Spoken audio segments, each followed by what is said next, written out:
दन बाताई बाती बाती पर तू जालू गुस्साई काहे कि ये धनी दन बाताई चूल्हा चौका तू कैले अभी नहीं के कैसे तोरा से हम झूठ जाई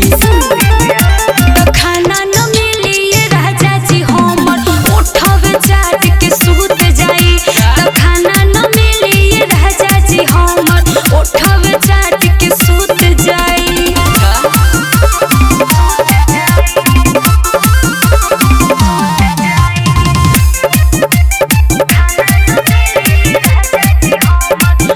ऐसे जे कहबू त बढ़ जाई बात हो उठावा के रस से झड़ जाई बात हो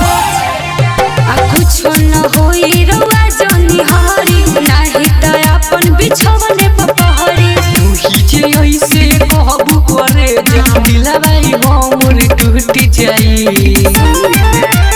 खाना न मिली ये राजा जी हम उठवे चाट के सूत जाई त खाना न मिली ये राजा जी हमर उठवे चाट के सूत जाई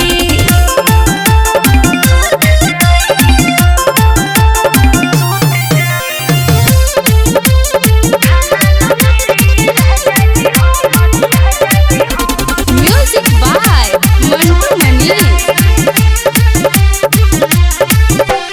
मन हपिया संकिया दाना पानी तोरा से लास्ट बात हम कहतानी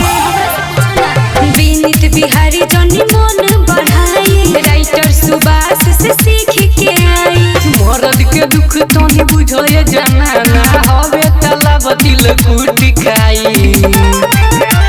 खाना न मिली ये राजा जी हम उठवे चाट के सूत जाई त खाना न मिली ये राजा जी हम उठवे चाट के सूत जाई कटराई करे द